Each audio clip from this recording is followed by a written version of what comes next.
നടൻ പൃഥ്വിരാജ് അങ്ങോട്ടേക്ക് എത്തിയിട്ടുണ്ട്. പൃഥ്വിരാജ് ശ്രീനിവാസനെ കാണാം. ഇന്നലെ ഞാൻ ആലോചിച്ചിരുന്നു, യുവ നടന്മാരെയൊന്നും കാണുന്നില്ല എന്നുള്ളത് ആലോചിച്ചായിരുന്നു. ഇപ്പോൾ പൃഥ്വിരാജാണ്. ഇന്ന് രാവിലെ മുതൽ ആദ്യം ഇന്നെത്തിയത് തമിഴ് സൂപ്പർ സ്റ്റാർ സൂര്യയാണ്. അത് കഴിഞ്ഞ് ജഗദീഷ് എത്തി, ഇന്ദ്രൻസ് എത്തി. അതാ ഇപ്പോൾ പൃഥ്വിരാജാണ് അങ്ങോട്ടേക്ക് വരുന്നത്. പൃഥ്വിരാജ് അടക്കം ഇന്നലെ ബേസിൽ ജോസഫ് ഉണ്ടായിരുന്നു കേട്ടോ. ബേസിൽ അനുസ്മരിക്കുന്നുണ്ടായിരുന്നു. എന്ന് പറഞ്ഞാൽ എല്ലാ തലമുറയ്ക്കും വരുംകാല തലമുറയ്ക്കൊക്കെ റിലേറ്റ് ചെയ്യാൻ കഴിയുന്ന, അവർക്കും ചിരിക്കാൻ കഴിയുന്ന, സാധാരണഗതിയിൽ ചിലരുടെ സിനിമകൾ കാലം കഴിയുമ്പോൾ ചിലപ്പോൾ അത് ഔട്ട്ഡേറ്റഡ് ആയി പോകും. ഒരുപക്ഷെ പഴയ ചില തമാശകൾ നമുക്ക് ചിരി വരില്ലെന്ന് മാത്രമല്ല സങ്കടം വരികയും ചെയ്യും.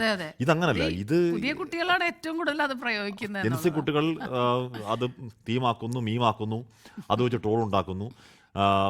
എൻ്റെയൊക്കെ തലമുറയിൽപ്പെട്ടവർ, നമ്മുടെയൊക്കെ തലമുറയിൽപ്പെട്ടവർ അത് കേട്ട് ആർത്ത് ചിരിക്കുന്നു. വരും തലമുറയും ചിരിക്കാൻ പോകുന്നു. അങ്ങനെ കാലാതിവർത്തിയായ ഒരു കാലത്തേക്ക് മാത്രം എഴുതിയതായിരുന്നില്ല ശ്രീനിവാസൻ. ഏതെങ്കിലും ഒന്ന് സന്ദേശം മാത്രമല്ല, എല്ലാ സിനിമകളും അത് കാലാതിവർത്തിയാണെന്ന് ഉറപ്പായും പറയാം. ഒരുപക്ഷെ അതത് കാലത്തെ പ്രവണതകൾ അതിൽ പ്രകടമാണെങ്കിൽ കൂടിയും അത് വരും കാലത്തേക്ക് കൂടെ ദീർഘനാൾ നിലനിൽക്കുന്നത്. ഇപ്പോൾ തഹസിൽദാരെ പൂട്ടിയിട്ട കാര്യമൊക്കെ ഏതാണ്ട് മാസങ്ങൾക്ക് ഒരു തഹസിലെ പൂട്ടിയിട്ട വാർത്ത തന്നെ വന്നു. വാർത്ത 5-4 മാസം മുമ്പ് വലിയ വാർത്തയായിരുന്നു എന്ന് പറയുന്നത് പോലെ. മാത്രമല്ല ഓരോ സിനിമയും സ്റ്റാൻഡ് അലോൺ ആണ്. ഓരോ സിനിമയും ഏതെങ്കിലും തരത്തിൽ പരസ്പര ബന്ധിതമേ അല്ല.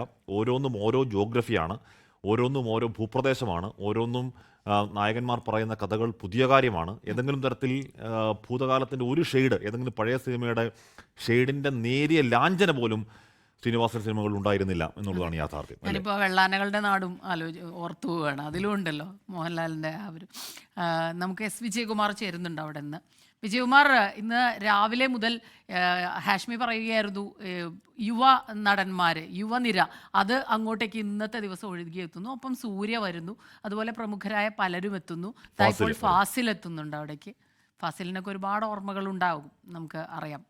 അങ്ങനെയാണ്. അപ്പോൾ ഒരുമിച്ച് നിന്ന ഓർമ്മകൾ നമുക്കാണെങ്കിൽ ചിത്രങ്ങളിലൂടെ, ഓരോ സംഭാഷണങ്ങളിലൂടെ അദ്ദേഹത്തെ ഓർക്കുമ്പോഴും ചിലപ്പോഴൊക്കെ നമ്മൾ ചിരിക്കുന്നുണ്ട്. അതിനിടയ്ക്ക് വേദനയിലും ചിരിക്കുന്നു, ചിരിപ്പിക്കുന്നു, ചിന്തിപ്പിക്കുന്നു. വിജയകുമാറിനും സമാനമായ അനുഭവം തന്നെയായിരിക്കും അവിടെ നിൽക്കുമ്പോഴുണ്ടാകുന്നതല്ലേ? അസ്മിത, ഉറപ്പായും നമ്മൾ രാവിലെ മുതൽ ഇവിടെ നിൽക്കുമ്പോൾ കാണുന്നത് മലയാള സിനിമയിലെ വളരെ പ്രധാനപ്പെട്ട സാങ്കേതിക പ്രവർത്തകരും നടീനടന്മാരും ഉൾപ്പെടെയുള്ളവരുടെ നീണ്ട നിര ശ്രീനിവാസന് അന്തിമോപചാരം അർപ്പിക്കാൻ ഇവിടേക്ക് കടന്നു വരുന്നതാണ്. അതിൽ പ്രായവ്യത്യാസങ്ങളൊന്നുമില്ല. എല്ലാ തലമുറകളുമായി വലിയ സംവേദനക്ഷമതയുള്ള സിനിമകളായിരുന്നു അദ്ദേഹത്തിൻ്റെ ചിത്രങ്ങൾ എന്നതുപോലെ എല്ലാ തലമുറയിലും പെട്ട സിനിമയിലെ സാങ്കേതിക പ്രവർത്തകരും നടീനടന്മാരും ഉൾപ്പെട്ട വലിയൊരു സൗഹൃദ വൃന്ദം കൂടി അദ്ദേഹത്തിന് ഉണ്ടായിരുന്നു. അതിൻ്റെ തെളിവാണ് അല്പസമയം മുമ്പ് ഫാസിൽ അവിടേക്ക് പോയി. ഹരിഹരൻ അദ്ദേഹത്തെ കാണാനായി എത്തി. പൃഥ്വിരാജ് ഇപ്പോൾ അന്തിമോപചാരം അർപ്പിച്ചതിന് ശേഷം കടന്നു പോവുകയാണ്. രാവിലെ സൂര്യ വന്നിരുന്നു. അങ്ങനെ നേരത്തെ സൂചിപ്പിച്ചതുപോലെ എല്ലാ തലമുറകളിലും പെട്ട സിനിമയിലെ മുഴുവൻ ആളുകളുമായും മാനസികമായി വലിയ അടുപ്പം ശ്രീനിവാസൻ പുലർത്തിയിരുന്നു എന്നതാണ് ഈ ഘട്ടത്തിൽ നമ്മൾ ഈ ആൾക്കൂട്ടത്തെ അവിടെ അദ്ദേഹത്തെ കാണാനായി എത്തുന്നവരുടെ പ്രതികരണങ്ങളിൽ നിന്നൊക്കെ മനസ്സിലാക്കുന്നത്. ഏതാണ്ട് 10 മണി കഴിയുമ്പോഴേക്ക് സംസ്കാര ചടങ്ങുകൾ തുടങ്ങും എന്നാണ് അറിയിച്ചിരിക്കുന്നത്. സംസ്ഥാന സർക്കാരിനെ പ്രതിനിധീകരിച്ച് മന്ത്രിമാർ പങ്കെടുക്കുന്നുണ്ട്. കടന്നപ്പള്ളി രാമചന്ദ്രൻ ഇവിടെ എത്തിയിട്ടുണ്ട്. മന്ത്രി പി പ്രസാദ് ഇപ്പോഴിവിടെ എത്തിയിട്ടുണ്ട്. സിനിമാ പ്രവർത്തകർ ഇപ്പോൾ ഇങ്ങനെ കടന്നു വന്നുകൊണ്ടേയിരിക്കുകയാണ്. അദ്ദേഹം ഇവിടേക്ക് എത്തുന്നുണ്ട്. അതെ, ലാൽ ഇവിടേക്ക് എത്തുന്നുണ്ട്. ചലച്ചിത്ര പ്രവർത്തകരുടെ ഒരു വലിയ നിര ഇതിനോടകം ഇവിടെ വന്നിട്ടുണ്ട്. അവർ വന്നുകൊണ്ടിരിക്കുന്നുണ്ട്.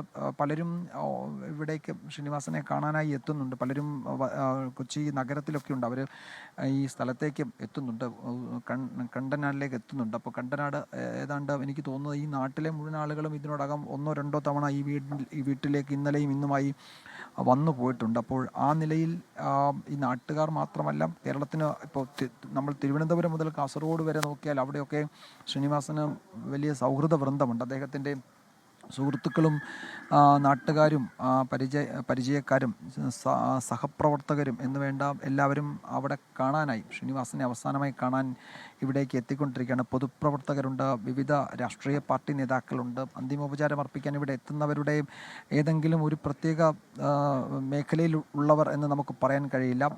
സമൂഹത്തിലെ നാനാതുറകളിലുള്ളവർ ശ്രീനിവാസനെ കാണാനായി എത്തുന്നുണ്ട്. ശ്രീനിവാസനുമായി വലിയ ആശയ പോരാട്ടമൊക്കെ നടത്തി ആളുകൾ പോലും അദ്ദേഹത്തോടുള്ള ബഹുമാനം കാത്തു സൂക്ഷിക്കുന്നവർ തന്നെയാണ്. അപ്പോൾ വിജയകുമാർ അവിടെ എന്തുതരം ഒരുക്കങ്ങൾ കാണുന്നുണ്ട്. ചിതയ്ക്കുള്ള ഒരുക്കങ്ങളൊക്കെ കണ്ടനാട്ടെ വീടിനടുത്ത് നമ്മൾ കാണുന്നുണ്ട്. സങ്കടകരമായ കാഴ്ചയാണ്, വേദനാജനകമായ കാഴ്ചയാണ്. 10 മണിയോടുകൂടി സംസ്കാരം 8:52 9 മണിയാകുന്നു. ഇനി ഒരു മണിക്കൂറിൽ അധികം മാത്രമാണ് ശ്രീനിവാസൻ എന്ന മലയാളത്തിൻ്റെ സിനിമാ തലപ്പൊക്കം ഭൗതിക സാന്നിധ്യമായി ഭൂമിയിൽ അവശേഷിക്കുക. അവിടെ അതിൻ്റെ ഒരുക്കങ്ങളൊക്കെ തുടങ്ങിയിട്ടുണ്ട്. വിജയകുമാർ ദൃശ്യങ്ങൾ കണ്ടപ്പോൾ പറയുകയായിരുന്നു, ശ്രീനിവാസന് യാത്ര അയക്കാനുള്ള ഒരുക്കങ്ങളൊക്കെ കണ്ടനാട്ടെ വീട്ടുവളപ്പിൽ തുടങ്ങിയിട്ടുണ്ട്. വിജയകുമാർ. അതെ ഹാഷ്മി, സംസ്കാര ചടങ്ങുകൾ ഏതാണ്ട് 10 മണിയോടുകൂടി എന്നാണ് അറിയിച്ചിരിക്കുന്നത്. ഔദ്യോഗിക ബഹുമതികളോടെയാണ് സംസ്കാര ചടങ്ങുകൾ നടക്കുക.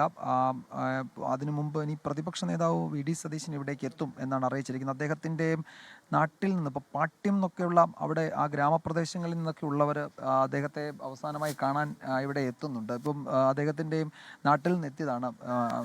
എനിക്ക് സിയാലിൽ വർക്ക് ചെയ്യുന്നുണ്ട് അല്ലേ?